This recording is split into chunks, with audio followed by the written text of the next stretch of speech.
Good morning, everyone. Thank you so much for joining us on our webinar series, Being Heard, the Many Voices of Diversity, hosted by the IICF, the Insurance Industry Charitable Foundation here in the UK.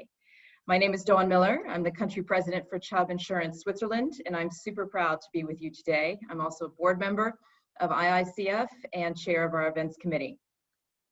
Before we get into the session for the day, a little bit on logistics. There is a Q&A option on the screen. I think we're all familiar with how these different sessions work, so please feel free to communicate and share. We do have someone moderating that for us. Our great colleague Stacy from Waitwins will be doing that with us. And please post your questions and we will have time for those at the end of the session. And anything we don't have time and you'd like to follow up on, we certainly will do after the session, whether it's for one of us as a panelist or facilitator or any other topic related to IICF. Stacy, is there anything else that I should add on a logistics perspective? No, that's all. Okay, great. Thank you so much. Fantastic. Well, again, welcome to you, and I'm delighted to be with you today. So we're going to speak a little bit about the IICF, and then I have the great honor of introducing our host and presenter today. So the Insurance Industry Charitable Foundation, IICF, which you're all familiar with, is a catalyst for impactful charitable giving, inspiration of people to make a positive difference in our local communities. We improve the lives of vulnerable and disadvantaged people by working together as an industry, as the insurance industry, in leadership, volunteering, and grant making to social mobility charities. Our goal, of course, and passionate for me, is to enhance the reputation of the insurance industry by driving a more socially responsible partner into the communities that we engage in around us, and providing a platform for charitable giving and volunteerism going forward. We connect companies and charities to create access to diverse talent in a more vibrant, inclusive industry. 2020 was very exciting for many reasons, I know for all of us, but certainly for the IICF, it was our 5th anniversary in the UK. Since our launch, we have helped more than 2,000 people in local communities across the country, and we've brought together more than 1,000 industry leaders to volunteer, make new connections, and develop ideas in a meaningful way to help, again, enhance and sustain the communities around us. We are honored to have represented the insurance industry as its charitable foundation for 5 years, giving a voice to the remarkable and collective good works of companies and individuals in the communities around us. Throughout the pandemic, the IICF has continued to support our charities through an industry-wide and global campaign, specifically then launched here in the UK, the IICF COVID-19 Crisis Community Relief Fund. We've truly made a difference, we hope, in our own way throughout the pandemic by raising vital funds for smaller charities struggling to continue to provide services. Our initial industry-wide campaign, I'm proud to say, raised over £100,000 and helped more than 1,000 vulnerable people. We now recognize recovery from this crisis is going to take time. It's not going to be easy and brings new challenges and risks to the local communities around us. One issue that's become very obvious and very open for all of us as we've worked with our grant recipients is digital exclusion. We risk creating a generation of young people without access to internet or technology to continue their education and studies online, and making it more difficult for challenged groups of all ages around us to access vital services. Therefore, we're proud to announce our second campaign, the IICF UK COVID-19 Revitalizing Communities Fund, to address this gap. And we invite you to make a donation at the end of this webinar as we are launching the fund right now. So this brings me to the webinar today. As the COVID-19 crisis has affected us in different ways, as I referenced earlier, we also look to the future and begin to explore how we can build back in a positive, sustainable, and more inclusive manner. We also must look for different and new ways, innovative ways to serve our customers and communities. We recognize our unique role in connecting communities and companies in our industry to convene on issues important to us all. And we have planned a series of webinars to share ideas and best practice on the themes of diversity, inclusion, and leadership, with a view on how companies and charities may come together to translate these ideas into action and build back better together. Staying true to our mission, to the IICF's mission, we have invited a charity supported by IICF to speak at each webinar. This is one of our grant recipients, and you'll meet them later at this series. Our series begins today with a presentation on how employees may be heard in a new virtual workplace, and we'll then explore how insurers can connect with charities to amplify the voices of others and work collaboratively to create a more diverse, inclusive, and sustainable industry.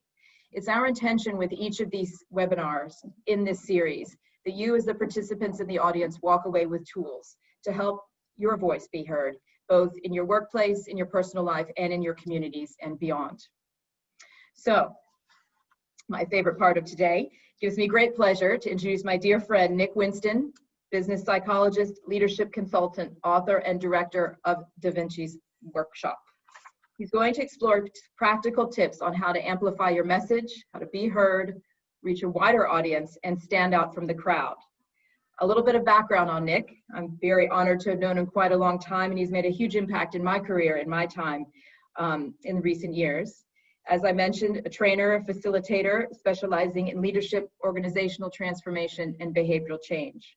His previous roles of managing director of large recruitment consultancy, training manager as well, and program manager for the UK's largest training company have seen him lead teams of over 300 staffs and be a lead facilitator for some of the largest change and transformation projects we've seen in Europe. He delights in playing with psychological concepts and applying them to real-world situations, driving innovation, problem solving, and communication techniques. So again, without further ado, I'll pass you over to Nick for what was going to be an engaging seminar. And again, our goal is that you walk away with some tools to help you as well make a greater impact in your business, personal life, and community around you. Nick, over to you.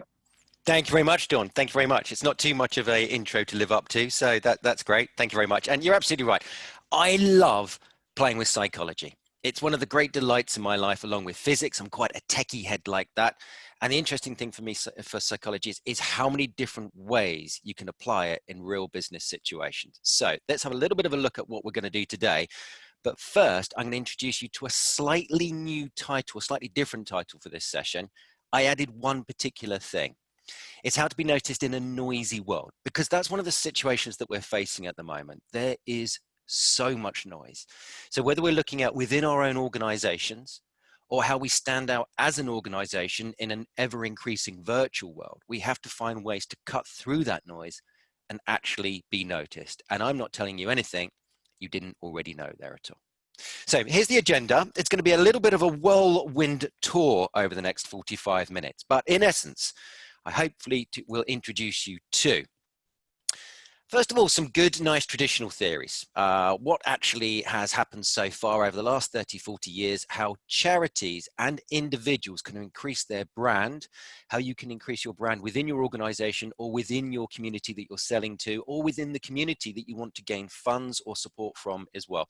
Because as we go through this, we're going to look at it in both ways. One, what can a charity do? And also, what can an individual within an organization or an organization do to stand out from the crowd as well? We're going to look at, in fact, you're going to tell me why sometimes that's really difficult. Why actually there is so much noise and how that is affecting us as well. That will then lead us on to some solutions. So the first thing we're going to look at is how you can clarify both your resources, i.e. what assets you've got, and therefore how you can use them, and also clarify your needs. A clear goal can act as a beautiful beacon shining through the fog. When you know what you're trying to achieve, instead of just, I want to be heard, things become a lot easier. The next step is actually to look at how we can align these priorities that we have, our goals, to the goals of the senior stakeholder that you want to be in front of, the big client that you want to be in front of, the politician that you want to back your cause, or something along those lines. And of course, this all involves innovation. So I'm going to share with you a couple of innovation examples and techniques so that you can take these back to your own team, individual situation, charity or organization, and hopefully, fingers crossed, look at new ways that you can be heard. Now, as we go through this, I'm going to give you some examples of these 3 steps being applied. I will call from real world situations.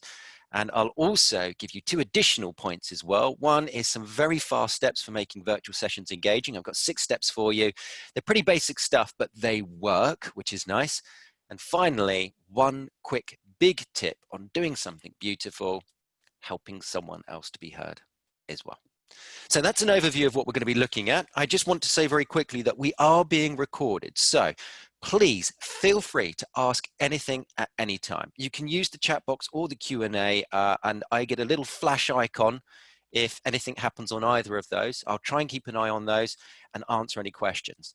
What I won't do is name you in terms of any questions that come through. Just that will protect your anonymity and just make sure that we can have free-flowing conversation if the opportunity arises without any GDPR difficulties. So that's our general setup. And my only rule for a virtual training session: ask anything at any time. By the way, that includes panelists, attendees, everyone. If there's something on your mind, the chances are it's on other people's minds as well. Okay, moving on. Let's start with some knowledge that is about 2,600 years old and hasn't changed a bit. Wonder how many people might be able to guess what that image is of, or who that image is of. In fact, let's have a little trial here. Feel free to put into the Q&A or the chat box any guesses as to who that image is of. I'm going to bring up my chat box again. So there's a bit of a clue with the ethos, pathos, logos, and kairos on the left-hand side. I want to make sure, make it absolutely clear. This is not a test in any way. Any guesses? People are drawing blanks. Yeah, beautiful. Absolutely. So someone absolutely has got it right. Again, I'm not going to mention the name. Aristotle or Plato. It's Aristotle, trained by Plato. And he was one of the great speakers of his time and started an entire school of philosophy around rhetoric, i.e., how to be heard. Let's explore some of his key wisdoms because they are still true today, and they're used by professional PR consultancies and marketing consultancies and charities and individuals. So if you haven't come across these, they're going to be incredibly valuable for you. If you have, it's probably still going to be a pretty good reminder. First of all, what on earth do these Greek words mean? So ethos, it's about your credibility. It's about your authority. It's about how much people believe you. If someone gives you medical advice and their name is John, you may listen. If someone gives you medical advice and their name is Dr. John, you're more likely to listen. This is a very simple example of credibility and authority. Now we're going to look at that a little bit more in a bit, but first of all, the next one, pathos. Pathos is where we link with people's emotions. And one of the big realizations that Aristotle had that stayed with us is that this is probably the single most powerful technique. When you can connect with someone's fear point or their hope, their desire, when you can get them to use their imagination and therefore link with their emotions, that's when you can start to make a really big connection. And a lot of the techniques that we're going to look at today are all about making those emotional links. Now, the world doesn't just run on emotion. We also have the logical as well. So logic, reason, facts, the mathematical argument, the financial argument. What Aristotle found was, though, when you present that financial logical argument, the logos, if you are not including the pathos, there's a good chance the argument will fall flat on its face. Now, many people I know are familiar with ethos, pathos, and logos. The idea that you need to be credible, you need to hook into people's emotional state and give a logical reason as well. What many people aren't aware of, which often gets dropped off, is the fourth one, kairos. This is about the time and the place. And sometimes choosing the right time to say something or the right place to say something is just as important as actually what you say. One of my heroes is a polymath called Bertrand Russell. And he famously said, anger can be good if used at the right time, in the right way, with the right person, about the right thing. All those conditions need to be in place, including the kairos elements as well.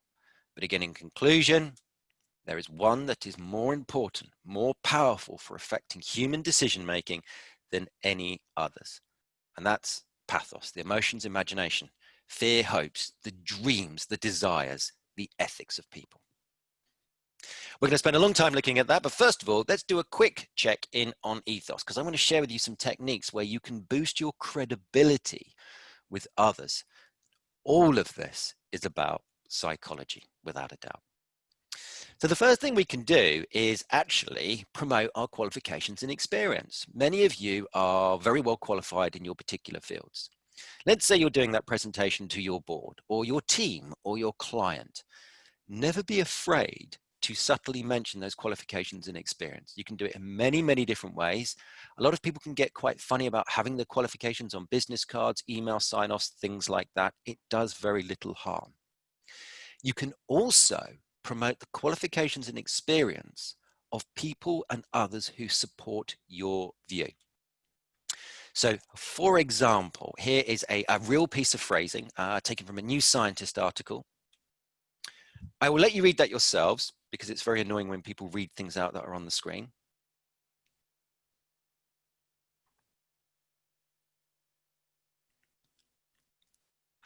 So what we're doing here is we're using this word such as neuropsychologist or neuroscientist. We're mentioning the NIH, which is a very well-respected organization in the United States of America, the National Institute of Health. And what this does is it adds credibility to the idea that actually giving to charities can be a nice, warm thing. It's only just a brief paragraph, but it adds to weight. And that's better than me just telling you, hey, everyone, let's all give to charity because it will make us feel warm and fluffy and it will boost our resilience and mental health. It's far better it comes from a credible source. It's always worth noting that credible sources can change as well. If someone is very, very pro-science, great, give them a scientific credible source. If someone's very, very religious in their views, which many, many people are, don't be afraid to quote Archbishop Desmond Tutu or a particular religious leader that inspires that individual. This is all still credibility and authority, and it gives backing to what you're saying. Again, if you are asked to look at a particular project and you want to make sure that people believe your answers and thoughts, you need to perhaps promote your own level of understanding and knowledge. You can do this with many simple phrases, but one of the best ones is just a good old-fashioned show of enthusiasm. There's a reason that I've mentioned a number of times how keen I am on psychology. Now, first of all, it's absolutely true. For me, there are two ways to understand the world: physics, the nuts and bolts of the world; psychology, the complexity of the people who control the world. But keep mentioning these things. So if you are doing that project on risk, if you're doing that project on digitization, if you are doing that project on exploring new client channels or whatever it is, talk about how this is an area of interest and passion for you, and you will be listened to more.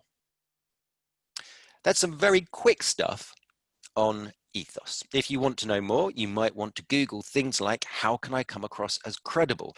And by the way, have a look at the psychology sites. They'll give you far more information than any of the other sites as well.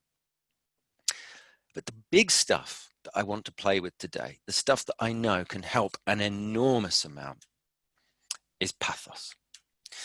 So here's 3 quick bullet points for you just to make you think a little bit. First of all, when people are injured in certain areas such as the amygdala, we know that they can have real difficulty making decisions. When you take out the emotional centers of the brain, decision-making ability lessens. Now, if decisions were purely logical, that wouldn't be the case. Interestingly, we learn an awful lot about the brain from brain injuries.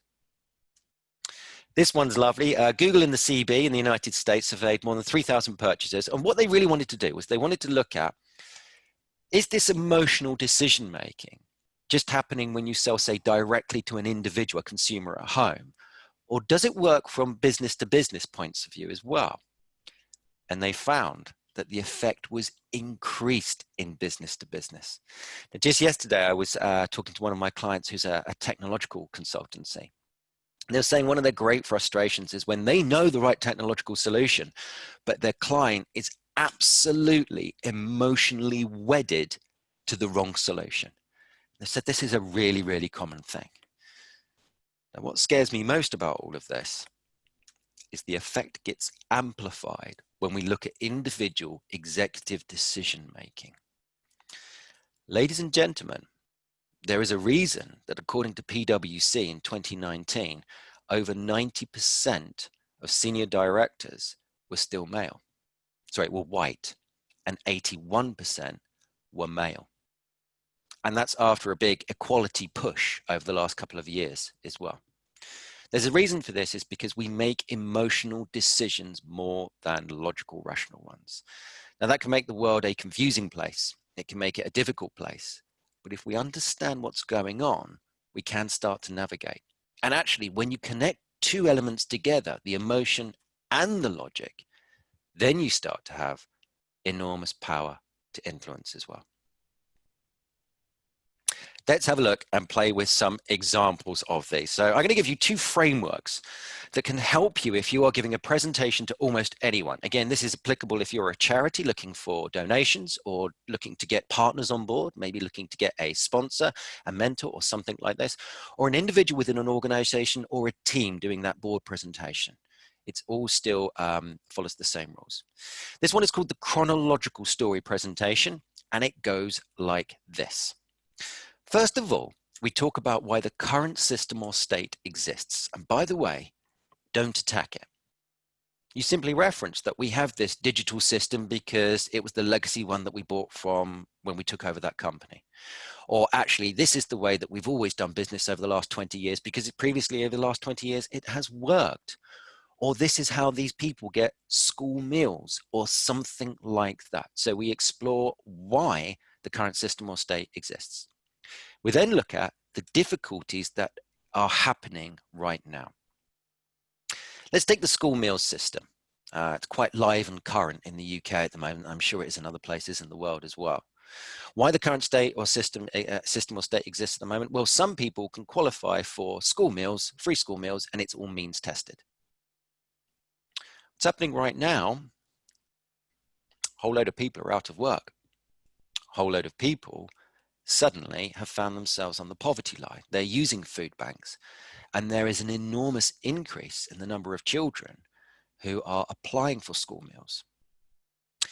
What we see in the future, particularly over the next year, and again, if you want to look at Deloitte figures, PwC figures, or anything else, it looks like the economy is in for a bit of a rough ride over the next year or so. We've lost an awful lot of GDP.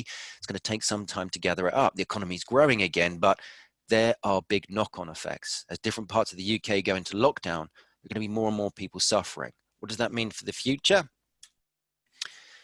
It means that if we don't look at how we administer and work school meals, we may find that there are a whole load of children going hungry. Now, of course, there's also an opportunity here. Whenever there's a bad thing, it can prompt good behaviors and a rework of actions. So our burning platform, i.e. a terrible event that we want to avoid, is lots of children being hungry and therefore not paying any attention at school. And then the ramifications for society as an entire generation of people go through without proper support.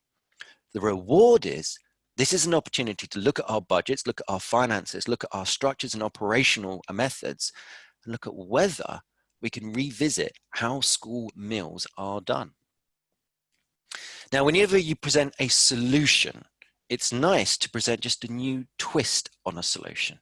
So I can tell you, for example, that there are some schools in Birmingham right now that have experimented with free school meals for everyone, regardless of wealth, regardless of socioeconomic status.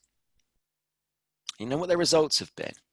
They've seen massive increases in attention, decreases in disturbing behavior, and increases in academic performance, despite all the difficulties at the moment with the lockdowns on, off, on, off, on, off.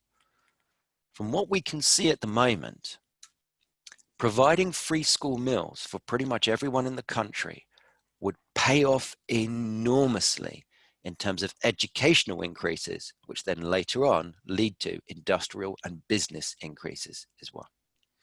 So what we've done there is we've explored the past. We haven't attacked the previous state. We've looked at what problems are happening at the moment. We've looked at what problems will happen if actually everything stays the same. We've looked at how this is an opportunity for change. We've brought in one option for a change, and then we've done a call to action that says, look, this is what we can do next, and this is what we need from you as well. Now, whether Nick, hi Nick, just if I could step in, what I really like about this process, if you will, is I think there's a habit for all of us to stop it at each of these points before the or that you present, right? we look at a problem of a situation and we don't say at the same time there's an opportunity attached to it. We sort of wear ourselves out. So I think this is a great, very clear thinking in your example. With the School of Meals is very clear in terms of a small case study, but I think this is very interesting in terms of a tool to take away with all of ourselves, is to remind ourselves it's not just about identifying a problem and what we're stuck with, but it's, if we solve this, or here's that twist and an opportunity. And it's something so simple, but I think very key. Yeah, something I'm looking at with a number of my clients at the moment is the technique of reframing when there's a big change happening. So I'll give you an example. Working with a global German-based company, they were really having difficulties with their technology when they first started virtual working. Part of the German culture involves presenteeism that I think many of us can connect with. And so what they were saying is, how can we survive when we don't have the technological infrastructure? And I said, okay, so let's change this. Let's change this to, how can we use the situation as an opportunity to improve the structure? And that's a different way of thinking, a completely different way of thinking, and it comes out with different outputs. And also, it changes how you're feeling about a problem and the stress you're under as well. So reframing something as an opportunity, it's not just about hype, it's generally a way to look at a difficulty and come up with a far better output. Thank you, Dawn. And anyone, please feel free to interrupt at any time, because, well, these discussion points are good. They absolutely are. They absolutely are. Now, this is a really good go-to framework. The next one, though, is my favorite, because it uses some very strong psychological principles. So this one, you're taking someone on a classical story, a classical journey. This one is about convincing someone of something that they disagree with initially. Maybe you want to get your senior director to invest far more resources in your digitization project, or give you more headcount, or something like that. Maybe if you're a charitable organization, you need to find a way to bring something to light to a politician, or to get that star celebrity on board. The first thing we need to do is understand their position, and we link with it. So what we do is we talk about the view, and your view should mirror their view. I'll give you an example. So, obviously at the moment, big boss, everything has to be about cost reduction. Definitely it has to be about cost reduction, cost reduction, cost reduction. And I feel that very strongly. What I did find though, so now I'm going to talk about an event or a thing that happened that actually suddenly gave me a penny drop moment and helped change my mind. What I did find though, when I was looking at the cost reductions, was something quite amazing. When I invested and accounted for just one more headcount at a very low cost of X dollars or sterling, actually that meant that because of the increased effectiveness, we actually made greater efficiencies. And it was really counterintuitive.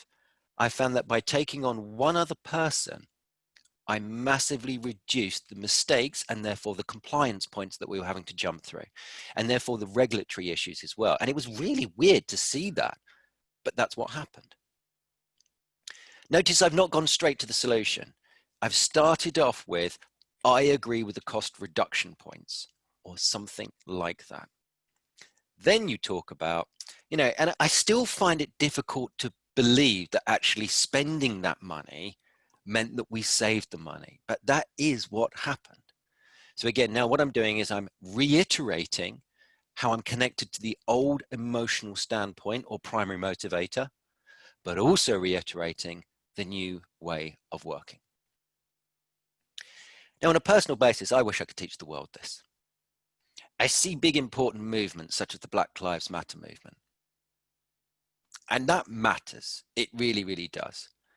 But I wish I'd had an opportunity to speak to some of the leaders there 15 years ago, 20 years ago when this stuff was starting, and say, if we want to influence white privileged people, then you need to get in their minds as well. There's a big difference between the statement, Black Lives Matter, and the question, do Black Lives Matter? So Black Lives Matter is something I think, I'm sure, I hope everyone on this call can connect with a little bit. But I want to tell you a little bit about my mother. My mother is 73. She brought me up as a single mum. She has a degree in philosophy, and she brought me up in a very much an egalitarian view. She always said, Nick, whoever you bring home, I'm fine with. I don't care what their religion is, what the color of skin is, what their ethnicity is. I don't even care what their gender is. If they make you happy, I will love them. That's the environment I was brought up in. I was brought up in a fiercely non-sexist, non-racist environment. And yet a couple of months ago, my mother said, well, why are they saying Black Lives Matter? Surely all lives matter. And I thought, my goodness, wow, that's where the problem lies. My mum is a good person, but she doesn't understand the movement. She doesn't understand why there's the focus on Black Lives Matter. She doesn't understand that it's a reaction to the fact that for so long in history, and including right now, Black Lives Matter less than white lives, it seems. And we got the statistics to really prove that and back that up. So let's link with a view before we move to a new view. My response to my mum was, you are so right. All lives matter, mum. You're completely right. Absolutely, 100%. How would you feel if actually you found out some lives mattered less than others? And immediately she said, well, that's wrong, definitely. And that's the point, mum, that at the moment, in reality, Black lives matter less than white lives. And I feel the same as you. You know, you brought me up to be an egalitarian, but this is the reality that we're facing. So I really love this one. If you are trying to launch a D&I program, if you're trying to win over a resistant stakeholder, I highly recommend embrace the partnership journey presentation. And there's a reason it's called a partnership, because that's what you're forming. You link with someone else's emotional view. You then take them to the new place, and then you re-strengthen that link to their old view. There's no fight going on. There's no resistance. There's just a lovely realization journey. So that's a couple of quick frameworks that can help there. These are known quite well by a lot of marketing and PR organizations, and yet still, they don't quite always work. So I'm going to invite you now to use actually, Stacey, can I ask you to jump in here? Is it best if we use the chat box or the Q&A section? I'm absolutely happy with either. I'm going to ask everyone what stops them being heard at the moment in their organizations or in the community. So Stacey, chat box or Q&A? Can you jump in and answer? Chat box.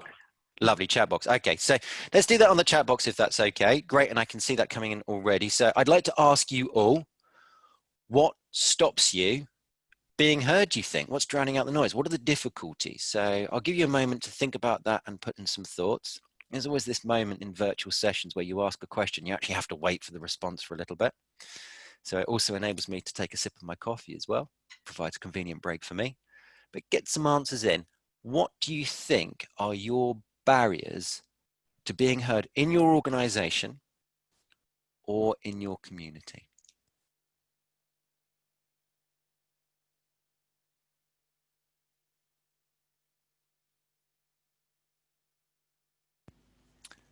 Thank you. Lovely. So seniority. Yep, I think that's a good one. Definitely. Generally speaking, we need to be seen as senior to be heard. And actually that links back to the credibility point. Absolutely. My voice is not loud enough. Yeah, absolutely. You know what? This is terrible, but the louder you speak sometimes, actually, the more you get heard. And I wish we lived in a world that wasn't like that, but unfortunately it is. Social media distraction, almost like too much opportunity to engage, how to distinguish what is meaningful and where you can make an impact. My goodness, have any of you been on LinkedIn recently? Everything is just me, me, me, me. Look at this, look at this, look at this, look at this. I'm not on Facebook, I have to say, just to try and protect my mental health. Here we go. I wonder how many of you are all over these. And that isn't the entire selection of social media platforms. That's just some selection. And by the way, I only recognize about 10 of those symbols personally. Someone else has shared, people are ingrained in their ways and tend to be very dismissive. Yeah, very, very good point as well. And that's where we need to take them on that partnership journey. Yeah, so Nick, just on that point, all of those statements and a few others that we've seen come in as well privately really say to me that it's about, again, in a virtual led, it's exactly what we're talking about. It's very easy to get lost behind the screen and for people to take up space and such. And so to me, there's something about planning and being purposeful about your statements and maybe almost more planning than we've done before in the past, because sometimes conversations were more iterative in person and now they're like on a topic and that's it. So I know you'll hit it at some point in your presentation, but I wanted to raise that because it seems like it's in a lot of the chats. Yeah, absolutely. And that is the solution. We need to actually plan on how we're going to be heard. If you are faced with that all the time, how do you stand out? How do you stand out? Well, let's look at how you stand out. So now we're going to go into these 3 steps and start to explore how you can build that plan for standing out. And I give you some examples as we go through as well. So there are 3 core steps and then one kind of little extra one as well. The 3 steps are, first of all, we're going to clarify, then align, then innovate. I'll come to the constant reflection in a moment as well. When you're clarifying, the first thing we need to do is you need to analyze your assets. Now, that isn't just about who you've got working for you. It's about what their hobbies and interests are. How does your project connect with other projects? I'm going to give you a little example. I'm going to talk a bit about ASOS, the online clothing retailer. I can tell you that when ASOS launched in 2000, they were launching with a very small budget. They were backed by a private entrepreneur who had, good money, but nowhere near as much as the venture capitalists that were funding another rival organization. I know the person that set up the marketing for them, and she said, we had a budget of about 20,000. And we were up against a rival brand that we knew had a marketing budget of over $1 million. How were we going to do this? We needed to use all of the resources we could. Anything that was available to us, we needed to launch on. So one of the things we did was look at our team and look at their different hobbies, interests, passion points. I'm going to come back to this in a little bit when we look at the innovate. Analyze and recognize your assets. What great, lovely intelligence points do you have in your team? What cool assets do you have in your actual project? You also need to clarify what you are actually trying to do. Now, are you trying to get noticed yourself, or are you trying to get your project noticed? Are you trying to get more resource funding for your particular project or charity? Or actually is it about spreading awareness? Because once we clarify our goal, we're far more likely to actually meet it. So that's the first step. Do an analysis of your assets. Clarify what specifically you are trying to do here. Let's say, for example, you're a charitable organization and what you really want to do is you want to give free school meals to everyone. Great. Excellent. So maybe you want to get lots and lots of funding, and maybe that funding will then pay for the school meals. Well, hang on a minute. Is that really your route? If you're trying to get school meals to everyone, it's probably you're never going to be able to fund the entire country. Probably. So actually, we clarify our needs as we need to change government policy on this. Sometimes we think that actually what we're trying to do is to get a project to be noticed, when actually what we really need to do is change the thinking of some of our most senior stakeholders. Now, it's not for me to tell you what your goals are. It's just for you to question those points and make sure you're absolutely clear on your purpose and your assets. That's not too difficult, but that's an important part for starting, so you know what tools you have to play with and where you are going. The next step is to start thinking about your target audience. So first of all, you identify the target audience, whether it's a donor, stakeholder, team member, or a general community. And what you really want to try and find out about them is what switches them on?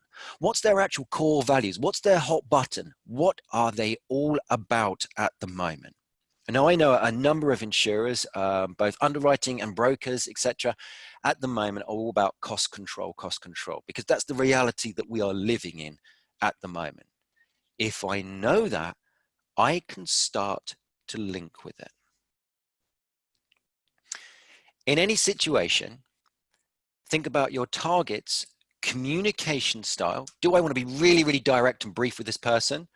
Or actually, do I want to have a much, much softer approach? And think about their triggers. So on the right-hand side, I'm about to put up some possible triggers. These are specifically for if you're a charity trying to reach out. But of course, inside an organization, these are going to be, okay, is this about growing the organization? Is it about growing our client base? Is it about increasing our NPI? Is it about reducing risk? Is it about cost control? Because whatever the core motivator is, you then want to be able to play it back as well. Now, what I'm going to show you is something called psychological linking. It's used in advertising all the time. After I've shown you this, you're going to see it on the TV next time you watch a whole bunch of adverts. You tell someone something they already know to be true, then you tell them the thing that you need them to engage with. And by the way, that something, if it's negative or a fear point, it's actually even more powerful. Let me give you a quick example. Which of these is more engaging and persuasive? You don't have to answer this, by the way. I'm just putting it out as a rhetorical question. So the first one, helping people in our local communities can help lower stress levels and make us feel more positive about ourselves. I assure you that is true, by the way. Remember George Muller? Well, he did the research to show it. How's about this one? We live in a complex world. We work hard and sometimes it can all be a bit too much. Helping people in our local communities can help lower stress levels and make us feel more positive about ourselves. The second one is generally seen as more believable, more engaging, because of that first bit that we can all relate to. We live in a complex world, work hard, and sometimes it can all get a bit too much. So let's say now, actually, that I know that my senior stakeholders are all about cost control. I might say, our big focus at the moment is all about cost control. It's got to be, that's the reality. And by the way, I'm saying, what I'm doing there is passing a subconscious message to my stakeholder. I am aligned with you. I'm on your side. And what that gives them is an idea of, this is one of my people. I can trust this person. This is part of my inner circle. A lot of the time in careers, I can see people hit a ceiling, not because of their competency or capability, but because they're pushing for growth when their boss is pushing for risk mitigation, or because they're pushing for risk mitigation when their boss is pushing for entering new markets.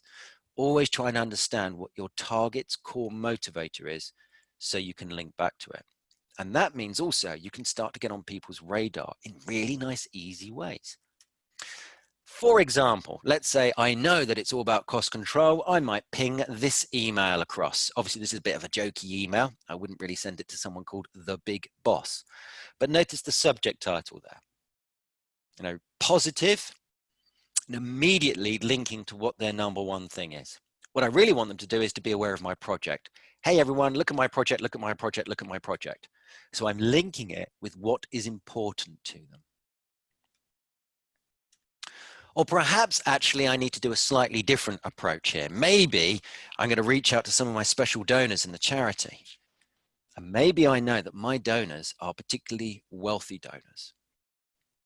By the way, this email that I've written up is based on an experiment that Harvard did. They wanted to see how if they changed their communication, they could change the amount that their alumni gave to them.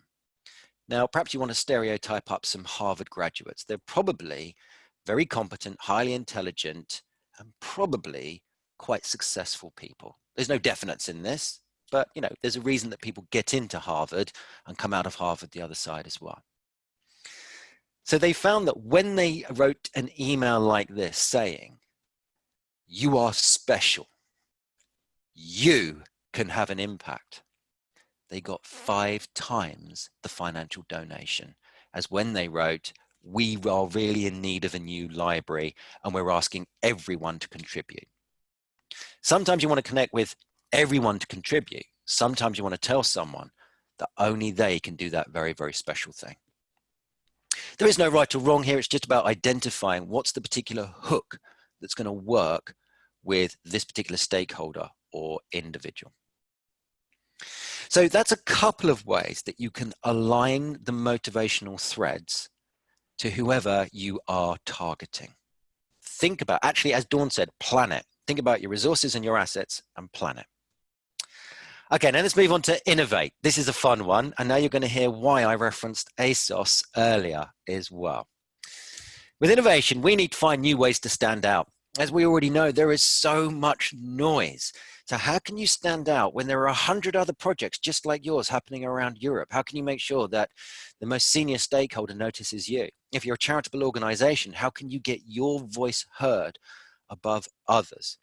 Generally, there are normally some really nice ways to do that.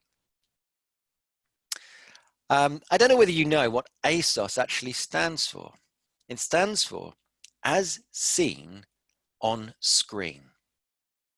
ASOS now is a really big online retail store. Simple as that. It sells clothes, etc. But its USP initially was see something on a movie and we can find it for you. So let's say you liked James Bond's watch. Well, you went to ASOS and ASOS would sell you a copy of James Bond's watch. Let's say you really liked Kat Deely's dress. Great, ASOS would provide it for you. That's where they started. Now, they weren't getting much traction in their advertising, so they played a little game. First of all, they set up a nice bit of branding and said, we have a well-stocked call center ready to take your requests for anything you see on TV tonight. And they deliberately did it on a Saturday night. In reality, by the way, they had one receptionist on the phone. That was it. And I'm not suggesting that you lie or fib. I'm just being very honest about the marketing ploy that happened here. They had one call that came through that was a bit unusual than all the others. Kat Deely had been on the TV that night. And she'd worn something quite nice, apparently. And a conversation had followed between a husband and a wife where the wife said, oh, I like what she's wearing. And the husband had called up to request, this is a direct quote, Kat Deely's knickers. Yep, real thing, absolutely. Apparently it wasn't a pervy request. I saw your eyebrows go up there, Dawn. It wasn't a pervy request. It was more of a miscommunication. ASOS jumped on that immediately. They contacted the Daily Mail, the Sun, the Star, all the tabloid press and said, we've been inundated with requests for Kat Deely's knickers, and it hit the headlines. That's where suddenly they got hundreds of thousands of pounds worth of free marketing just around a contentious headline. Now, do I think you should start doing things like that? No, not necessarily. We need to be honest. We need to have integrity, definitely. But what we do want to do is find ways to stand out from the crowd. Find ways to innovate and do things slightly unusual.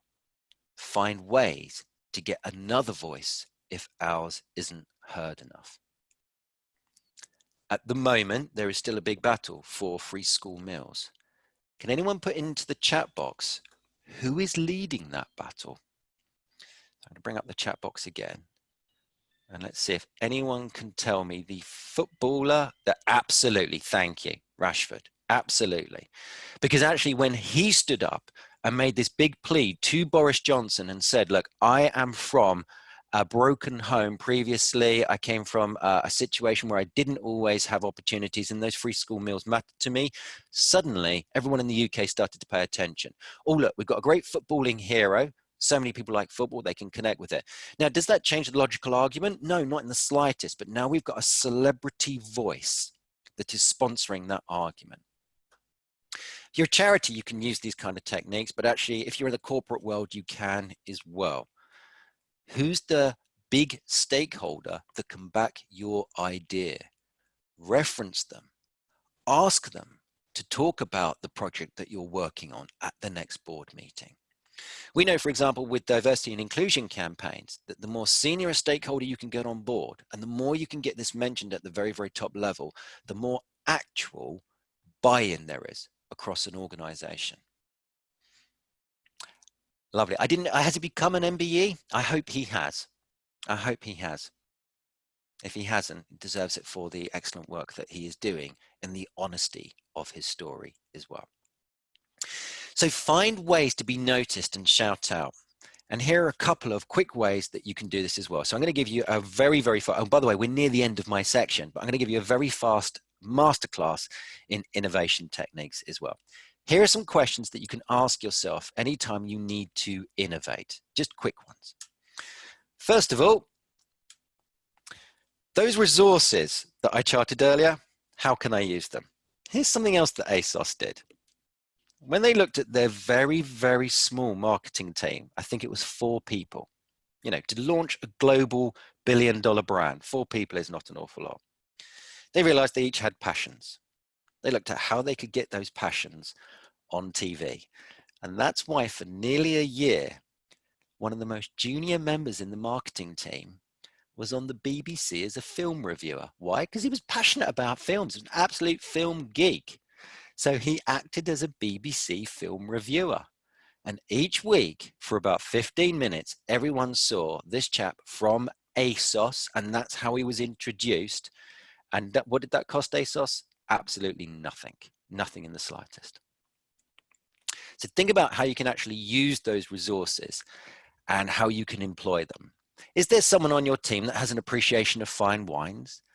Does your senior stakeholder have an appreciation of fine wines? Perhaps you can build a connection there. Who is it that goes horse riding, skiing? Who is it that can have that additional point whereby they can build that connection out? Now, if you're a charity, how many people in marketing do you know? How many people in PR do you know? How many people who are doing event management that can then actually introduce you to that really cool person who can then become a patron for you as well? I know we have SmartWorks coming on in the next session next month. Of course, they had a very interesting patron for a time, and it immediately meant SmartWorks hit the news all over the place. SmartWorks is a very cool company. I have a lot of time for them. I do some occasional work with them as well. Very worthwhile organization. The next thing is something called positive deviance. Okay, we're talking about being new here, but that doesn't mean to say you can't copy what others have done sometimes. So for example, what's the latest TikTok thing? What's the latest news story? Can I copy that before everyone is doing it? Don't you all wish you were the person that started the ice bucket challenge? Not maybe the actual individual, but the person who came up with the idea to thrust through with that. And finally, I would say go away and do some research, for example, on things like lateral thinking and innovation tools. One really quick one that I would always introduce to you is Edward de Bono's 4 perspectives tool. So very quickly, you put your problem in the center of a framework. How do I or we do something? Come up with 4 weird and wonderful people. So anything strange or unusual. Here we go. There's Genghis Khan. I wonder if you recognize these faces. Points if you got Marie Curie. And Google. And you simply ask, how would these people approach this? Now, the key here is that you're finding views and thoughts that are not normal to you. That's what Edward de Bono calls lateral and parallel thinking. The guy has loads and loads of books on it, and all you have to do is Google lateral and parallel thinking, and you will be given a whole host of tools that can help you innovate, frameworks that work. Okay, now I need to be mindful of time, so I'm going to move to my last slides.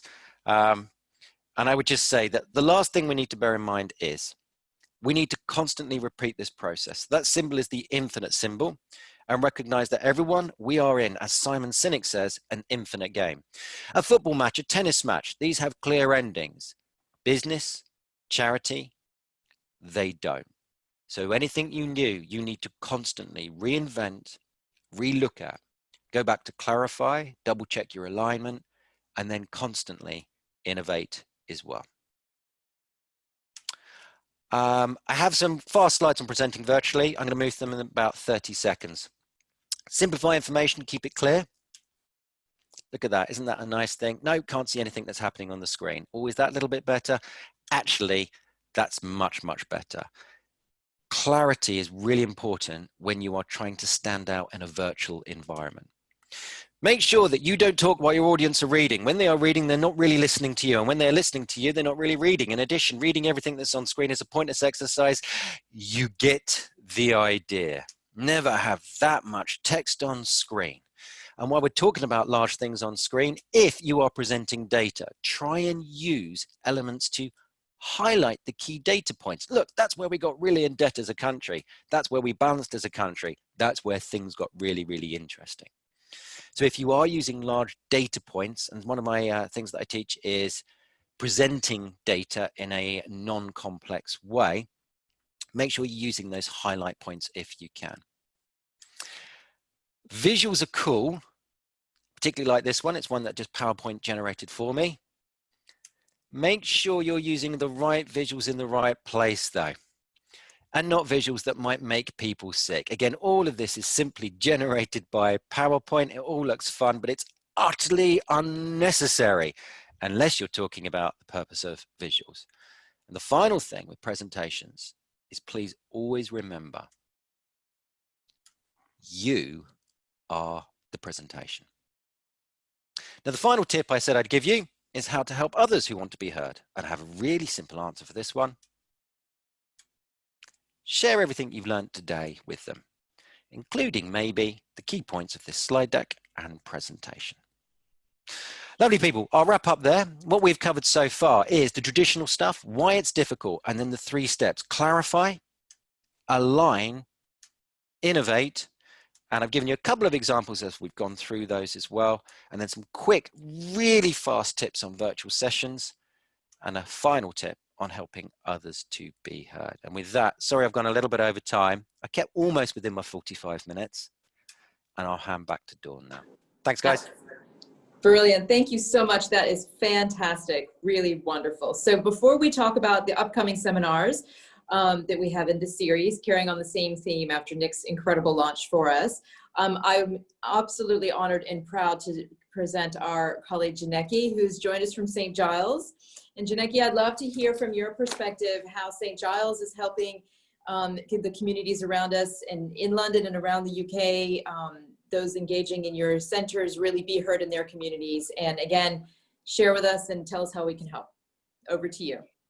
Thank you. Well, thank you for having me here today, and great to hear from you, Nick. That's really insightful, and a lot of what you've said links in with how we work. So at St. Giles, we're an award-winning charity that uses expertise and lived experience to empower people who are not getting the help they need. So that could be that they're held back by poverty, exploited, abused, dealing with mental health issues, caught up in crime, or any number of those issues, or a combination of those issues. And we enable people to overcome adversities through peer-based social action. So like you said earlier, Nick, about creating those links in a partnership journey, our link is the lived experience that we have. So that's effectively how at St. Giles we make that initial link with a vulnerable client, is by sharing our personal lived experience. So all our caseworkers will have been in very similar situations and circumstances as our clients, and that creates these links and these relationships with people who are sort of the hardest to reach people in society, people who have been failed time and time again by statutory services, challenging circumstances, and being able to help someone and truly say, I understand, I've been there, is how we break down those barriers. It gives us that cultural competence and helps build a rapport and sort of break through and challenge the issues people are facing, and ensure our clients can sort of turn their past into a really positive future. Obviously, this is very challenging. It does take time. A lot of our work, it can take several weeks for a young person to trust us, to truly open up about the realities they're facing. But when they do, the results are life-changing, and in many cases actually life-saving. So the young people we work with are caught up in gangs. They do not see any sort of outlet, any way out of that. But we can say, you know, I've been there. I turned my life around. I've made a better future for myself. So you can too. And that is incredibly powerful. So you are really, really showing the power of that alignment, of building that connection and rapport on an experience and a values-based thing, so that someone can actually think, okay, I'm not completely alone. Well, they have done it, and that's a path that maybe then I can follow. That's really beautiful. Definitely. And for many young people, that is, they've been able to talk to someone that does understand them. A lot of the sort of authority figures will be sort of parents, family, teachers, and the first answer to most young people give is, you don't get it, you don't understand. and we can actually take away that first initial boundary and say, actually, we do understand, I took the same path, this is what happened to me, don't take this same path because it won't work out well for you, here are some options. And we always give options. We don't tell a client what to do. We don't prescribe a solution. We give options so that the client themselves has that power and can empower themselves to turn their lives around in a way that they think is best. So it's not prescriptive. That's incredible. It's absolutely incredible. And I love to see the linkages and everyone that's participating in the webinar today. We will send out some additional information about St. Giles as well for you, for your own review. And Janeki, thank you so much for being part of our family and our community. We so appreciate it. And Nick, thank you for launching us in our series, Being Heard. I can't think of a better set of tools and steps. And we'll also send out a bit of a truncated version of this presentation to the community as well. For everyone to benefit from going forward. Our next series is coming up in 2 short weeks from now. Again, Being Heard, but it's being the best version of yourself inside and out with Suzanne Jacobs from 7. I think for those that, if you participated in the IICF's annual event this year, you would have seen her as Suzanne in action. She's incredible. We've got Rebecca Lilly from Passage Chapoys and Jenna Chick from SmartWorks. So again, I remind us all, this is the beginning of a launch of a new communities fund, revitalizing our communities fund for IICF, and we're so grateful for your participation today. And thank you very much to Waitman's and Slip Case, for being our sponsors and hosts, and for guiding us through a really engaging session today. So thank you all. So grateful. Thanks for sharing your time with us today. Be well and be safe. All the best. Bye-bye.